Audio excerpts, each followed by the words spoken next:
अवधूत चिंतन श्री गुरुदेव दत्त श्री स्वामी समर्थ तुम्हा सर्वांचं माझ्या चॅनलमध्ये खूप खूप मनापासून स्वागत आहे. श्रावण महिन्यात भगवान शंकरांची आपल्याला जेवढी माहिती आहे तेवढी सेवा करत असतो. भगवान शंकरांची सगळ्यात उच्च कोटीची सेवा येते ती रुद्राभिषेक. रुद्राभिषेक श्रावण महिन्यात कधी करावा, कुठल्या पद्धतीने करावा आणि तो कसा करावा त्याच्याबद्दलचीच आजची माहिती आहे. व्हिडिओ सगळा बघा म्हणजे तुम्हाला तुमच्या सगळ्या प्रश्नांची उत्तरं मिळतील. सगळ्यात आधी रुद्राभिषेक का बरं करायचा असतो? तुमच्या आयुष्यात जर काही अडचणी असतील तर त्याच्यावर रुद्राभिषेक खूप प्रभावी काम करतो, अमृतासमान काम करतो. आता हे रुद्राभिषेक करण्यासाठी कुठल्या कुठल्या अडचणी जर तुमच्या आयुष्यात आहे तर तुम्ही रुद्राभिषेक करू शकता. सगळ्यात आधी ताई, नवरा व्यसनी आहे. खूप महिलांच्या ह्याच कमेंट्स आहे की ताई माझा नवरा व्यसनी आहे. आता व्यसन म्हणजे काय? फक्त दारूचं व्यसन? दारू, सिगरेट, गुटखा, तंबाखू त्याच्याबरोबर येतं ते बाहेरच्या बाईचा नाद आहे किंवा मांसाहार खातो, कुठलाच वार दिवस काहीच बघत नाही. असं जर तुमच्या घरात असेल तर तुम्ही ह्या श्रावण महिन्यात 40 दिवस ती सेवा करा. 40 दिवसाची सेवा आहे. अर्थात मासिक धर्म आला तर ते 5 दिवस 4-5 दिवस जेवढा दिवस तुम्हाला त्रास होतो तेवढा दिवस ते थांबवायचं आणि तुम्ही नंतर सुरू करू शकता. म्हणजे 5 दिवस जर तुम्ही थांबवलं तर 6व्या दिवशी तुम्ही सेवा कंटिन्यू करायची, नव्याने करायची नाही. आता समजा कोणाचे 10 वेळा वाचून झालं आणि मध्येच मासिक धर्म आला तर ते 5 दिवस थांबवायचे आणि नंतर तुम्ही म्हणजे तुमचं ते 11वा म्हणजे ते 40 दिवसाच्या सेवेची ती 11वी सेवा होईल. समजलं? 40 दिवसाची सेवा आहे. अर्थात ती गणपतीपर्यंत चालेल आणि मध्ये मासिक धर्म आला तर थांबवायचं. विटाळ सुतक आलं तर ते तुम्हाला नव्याने करावं लागतं. कारण विटाळ सुतक आल्यावर जो गॅप आहे, कोणी 1.25 महिना पाळतं, कोणी 13 दिवस पाळतं. प्रत्येकाच्या जाती धर्मामध्ये तेवढे दिवस असतात, तेवढं आपल्याला पाळावं लागतं. आता व्यसनाधीनसाठी ही सेवा आहे. फक्त व्यसनाधीनसाठी आहे का? नाही. आजारी व्यक्ती आहे, एखादा व्यक्ती नेहमी सतत आजारी असतो, एखादा बाधित व्यक्ती आहे. आजारपण म्हणजे वर्षातून एकदा आजारी पडणं किंवा 6 महिन्यातून एकदा आजारी पडणं, तर ते तर स्वाभाविक आहे, ते प्रत्येकाच्या घरात असतं. पण एखादा व्यक्ती आजारी आहे, त्याचं आजारपण जात नाही, मग तो अगदी वृद्ध असो किंवा तरुण असो, तो सतत आजारी असतो किंवा कोणाला तरी बाहेरची बाधा झाली आहे, त्याच्यासाठी सुद्धा तुम्ही ही सेवा करू शकता. त्याच्याचबरोबर कर्जबाजारीपणा म्हणजे घरात बसून श्रीयंत्रावर अभिषेक, रुद्रयंत्रावर अभिषेक करायचा आणि भगवान शंकरांच्या पिंडीवर अभिषेक करायचा आणि कष्ट करायचे नाही, तर अशा वेळेस काही होत नाही. जेव्हा तुम्ही कावड कष्ट करत असता, तुम्ही प्रामाणिकपणे कष्ट करत असता, तुमच्या कष्टाला नशिबाची साथ असणं महत्त्वाची असते. म्हणून आपल्याला रुद्राभिषेकाची सेवा करायची असते. आता तुम्हाला समजलं तुम्हाला कशासाठी सेवा करायची आहे. ज्यांच्या आयुष्यात कुठलंही आजारपण नाही आहे किंवा नवऱ्याला कुठलंही व्यसन नाही आहे, त्यांनी सुद्धा नाही रोज तर 40 दिवसा म्हणजे नाही रोज तर श्रावण महिन्यातील 5 श्रावणी सोमवार तरी तुम्हाला रुद्राभिषेक करायचा आहे. आता श्रावण सोमवारामध्ये आपण श्रावण सोमवारची पूजा कशी करायची, त्याच्यामध्ये रुद्राभिषेक ही सेवा आवर्जून तुम्ही करावी. आता ती कशी करावी, काय करावी त्याच्याबद्दलच आपण माहिती घेणार आहोत. कृपया करून व्हिडिओ सगळा बघा म्हणजे कसं ना तुम्हाला लक्षात येईल की सगळ्यात आधी व्यसनाधीनसाठी काय वाचायचं आणि जे आजारी आहे त्याच्यासाठी काय वाचायचं त्याच्याबद्दलची माहिती आपण ह्या व्हिडिओमध्ये देणार आहोत. ठीक आहे, तर चला व्हिडिओला सुरुवात करूया. तर सगळ्यात आधी आपल्याला रुद्राभिषेक करण्यासाठी काय साहित्य लागतं ते आपण बघूया. सगळ्यात आधी अर्थात तुम्ही भगवान शंकरांची सेवा करत आहात, महाराजांची सेवा आहे ती, तर याच्यासाठी आपल्या घरात महाराजांचा फोटो, मूर्ती असणं महत्त्वाचं आहे. म्हणजेच काय, महाराजांचं अधिष्ठान असणं महत्त्वाचं आहे. दुसरं, शिवपिंड आपल्या देवघरात असणं महत्त्वाचं आहे. गळती, ज्याला आपण अभिषेक पात्र म्हणतो, ते महत्त्वाचं आहे. आता तुम्ही म्हणाल याची काय गरज आहे? बघा, आपण जेव्हा मंत्रस्तोत्र म्हणत असतो ना, तेव्हा आपलं लक्ष हे वाचनाकडे असतं आणि मग इथे पाणी टाकायला गेलो शिवपिंडीवर का ते इकडे तिकडे पडतं. त्याच्यासाठी ही गळती असणं महत्त्वाचं आहे आणि मला तरी वाटतं ते प्रत्येकाच्या घरात असेल. त्याच्याबरोबर येतं ते रुद्रयंत्र. लक्षात घ्या, तुमच्याकडे रुद्रयंत्र असेल तरच तुम्ही रुद्रयंत्र वापरा. जर परिस्थिती नाही आहे, तुम्ही घेऊ शकत नाही, तर नाही वापरलं तरी चालतं. पण आपल्या घरात आजारपण किंवा व्यसनाधीन अतिशय लोक आहे की ज्यांनी नको करून सोडलं आहे तुम्हाला जर तुमची परिस्थिती असेल तर नक्कीच तुम्ही रुद्रयंत्र घेऊ शकता. पण ज्यांची परिस्थिती नाही आहे त्यांनी खर्च करण्यात अर्थ नाही आहे. आता मी इथे फक्त रुद्रयंत्र ठेवते. आता ज्यांच्याकडे दोन्ही आहेत त्यांनी कशावर करायचं, तर त्यांनी अर्थात रुद्रयंत्रावरच करावं. ज्यांच्याकडे नाही आहे त्यांनी छानपैकी शिवपिंडीवर करावं. आता शिवपिंडीवर अभिषेक करताना शिवपिंडीचं ज्या दिशेने पाणी वाहतं, हा जो निमुळता भाग आहे हा उत्तर दिशेला असावा, जो माझ्या इकडे आहे, माझ्या घराची उत्तर दिशा, तर म्हणून मी ते ठेवलेलं आहे. आता आपल्याला काय करायचं आहे, या अभिषेक पात्रामध्ये पाणी टाकायचं आहे. वाचताना याच्याकडे लक्ष ठेवायचं. बघा हे किती छानपैकी पाणी पडत आहे. आता तुम्हाला मी सांगते तुम्हाला काय काय पठण करायचं आहे. ज्यांना लिहिता वाचता येत नाही त्यांचं सुद्धा मी सांगणार आहे, काळजी करू नका.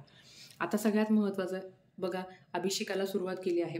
सुरुवात करताना एक वेळा आपल्याला स्वामी स्तवन म्हणायचं आहे. स्वामी स्तवन नित्यसेवेच्या पुस्तकात आहे. तर आता बघा आपल्याला काय काय वाचायचं ते तुम्हाला सांगते. मी तुम्हाला सगळ्या सेवा डिस्क्रिप्शन बॉक्समध्ये लिहून देणार आहे, काळजी करू नका.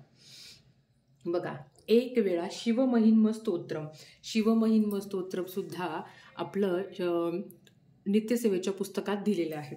ते आपल्याला एक वेळा वाचायचं आहे. आता ताई ते नमक वाचू का चमक वाचू, तुम्हाला जर जे संस्कृत वाचू की प्राकृतमध्ये वाचू, प्राकृतमध्ये वाचता येत असेल तर प्राकृतमध्ये वाचा, संस्कृतमध्ये वाचता येत असेल तर संस्कृतमध्ये वाचा. इथे मी दिवा पण लावून घेतला आहे, बघू शकता.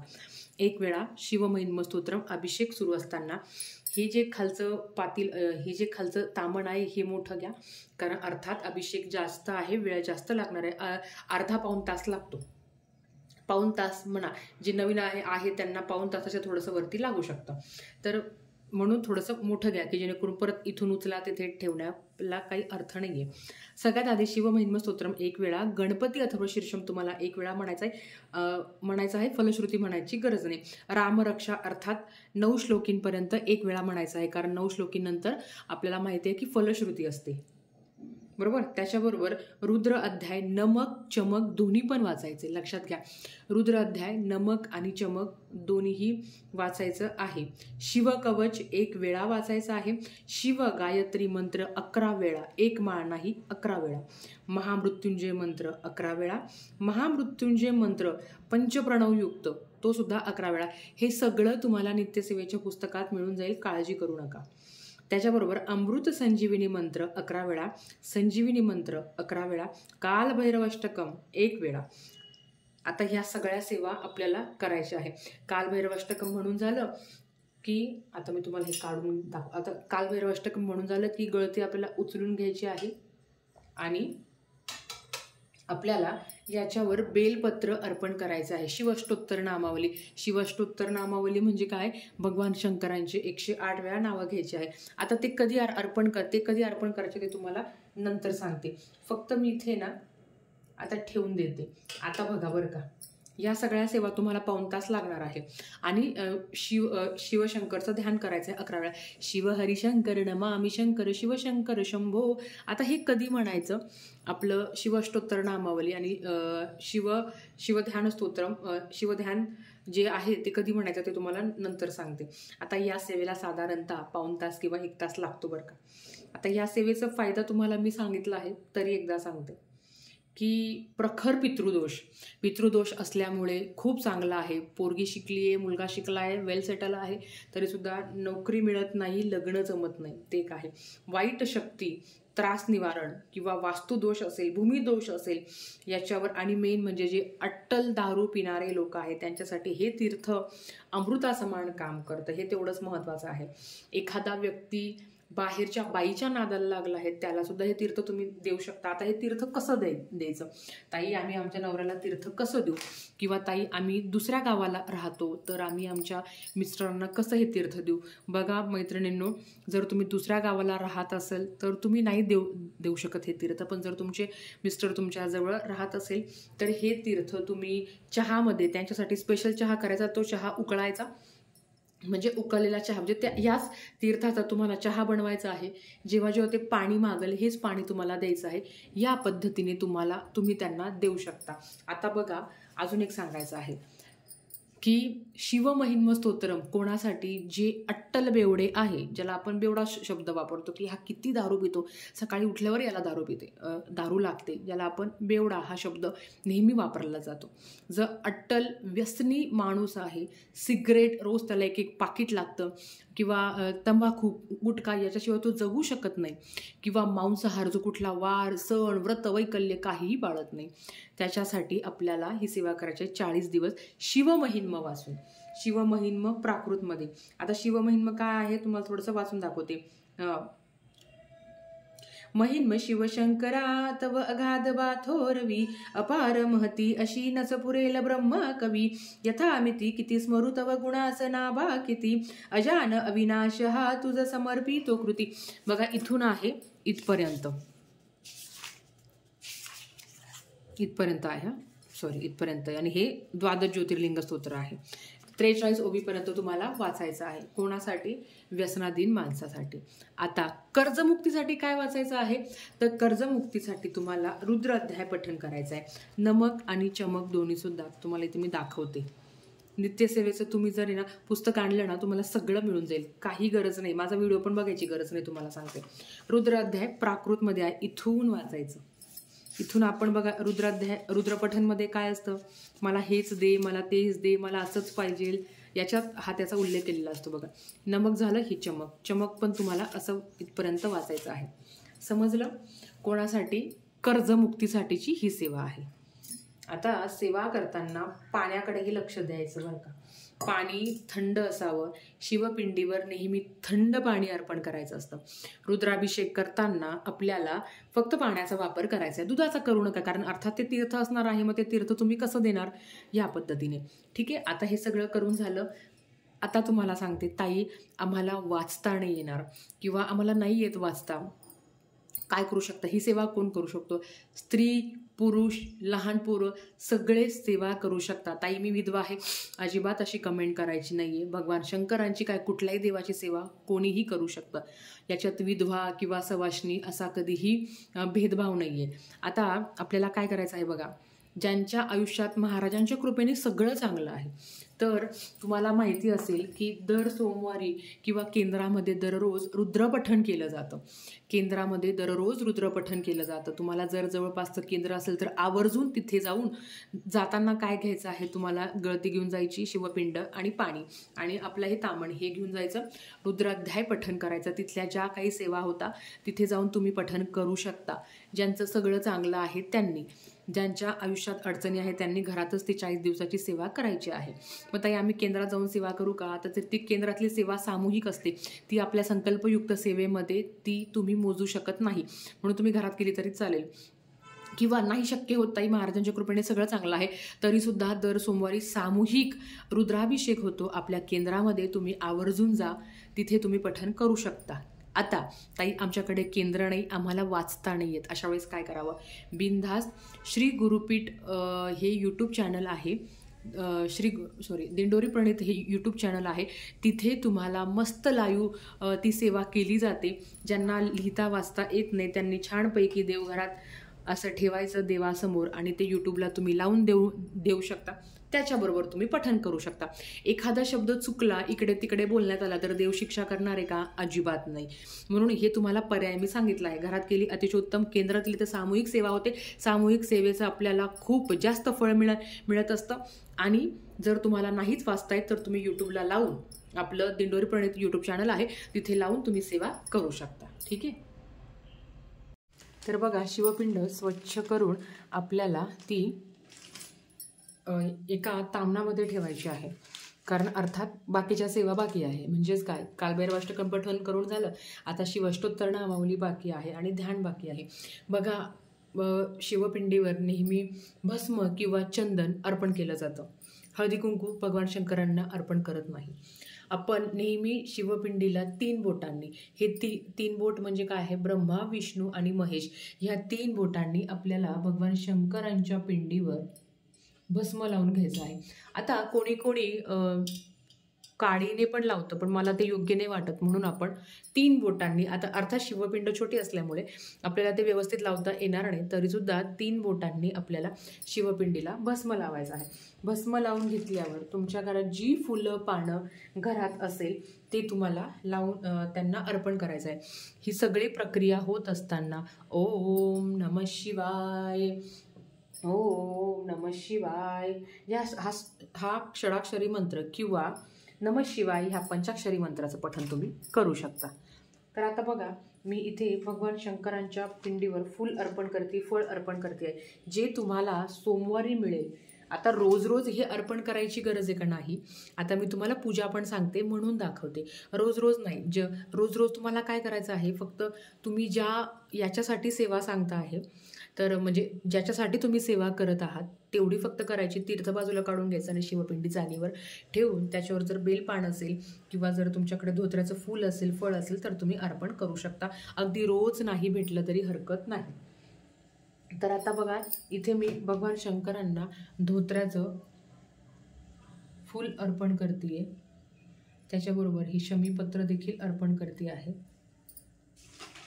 ही सगळी प्रक्रिया होत असताना ओम नमः शिवाय, ओम नमः शिवाय, किंवा तुम्ही महामृत्युंजय मंत्राचा जप केला तरी चालेल, किंवा ज्यांना शिवपंचाक्षरी स्तोत्रमचं पठण करायचं आहे त्यांनी ते केलं तरी चालेल. अगदी तुम्हाला ज्या सेवा येतात, ज्या सेवा तुम्हाला करायला आवडतात, जे मंत्र स्तोत्र तुम्हाला आवडतात ते तुम्ही करू शकता. आणि ते फक्त मी आता तुम्हाला दाखवते की डेकोरेशनसाठी मी फुलं लावते आहे. सगळ्यात महत्त्वाचं ताई, रुद्राभिषेक कधी करावा, अगदी तुम्हाला सकाळी जमलं तरी चालेल किंवा संध्याकाळी प्रदोषकाळी. आता प्रदोषकाळ म्हणजे काय सगळ्यांना माहिती आहे तरी सांगते. सूर्यास्ताच्या आधीचा 1.5 तास आणि सूर्यास्त नंतरचा 1.5 तास, म्हणजे तुम्ही 4:30, 5, 6, 6:30, 6:30 पर्यंत किंवा अगदी 6:30, 6:45 पर्यंत तुम्ही ही सेवा करू शकता. सकाळी केली तरी अतिशय उत्तम, पण अर्थात कामं असतात, घरातल्या काही जबाबदाऱ्या असतात, तर तुम्ही ही सेवा संध्याकाळी केली तरी चालेल. प्रदोषकाळी, संध्याकाळी म्हणजे काय, प्रदोषकाळी तुम्हाला ही सेवा करायची आहे. ते मी भगवान शंकरांच्या पिंडीवर फळसुद्धा अर्पण करते ह्या पद्धतीने. हे सगळं करून झालं, आता येतं ते बेलपान. आता बेलपान कसं अर्पण करावं सगळ्यांना माहिती आहे तरी तुम्हाला सांगते. बेलपान अर्पण करताना तुटलेलं, फुटलेलं, चिरलेलं अजिबात नसावं. हे बघा, हे 3 पानांचं असं छोटंसं बेलपान तुम्हाला दाखवते आहे. बेलपान असं 3 पानांचं असावं. बेलपान नेहमी पालथं अर्पण करायचा असतो. हे बघा, हा जो भाग आहे तुम्हाला दिसतोय का, एक मिनिट, हे बघा, हा जो भाग आहे हा नेहमी कट करायचा असतो. बघा, इथे मी असा कट करून घेते आहे. जी गाठ ज्याला म्हणतो ती कट करून घ्यायची आणि ओम नमः शिवाय हे म्हणू शकता. किंवा तुम्ही शिवाष्टोत्तर नामावली म्हणजेच काय, भगवान शंकरांची 108 नावांचं पठण करून तुम्ही भगवान शंकरांच्या पिंडीवर तुम्ही बेलपान अर्पण करू शकता. आता महत्त्वाचं ताई, 108 नावं घेताना 108 बेलपान अर्पण करायचे का तुमच्याकडे असेल तर अतिशय उत्तम, नसेल तरी हरकत नाही. आता मी तुम्हाला इथे करून दाखवते. ओम शिवाय नमः, ओम महेश्वराय नमः, ओम पिनाकिने नमः, ओम शशिशेखराय नमः, ओम वामदेवाय नमः, ओम विरूपाक्षाय नमः.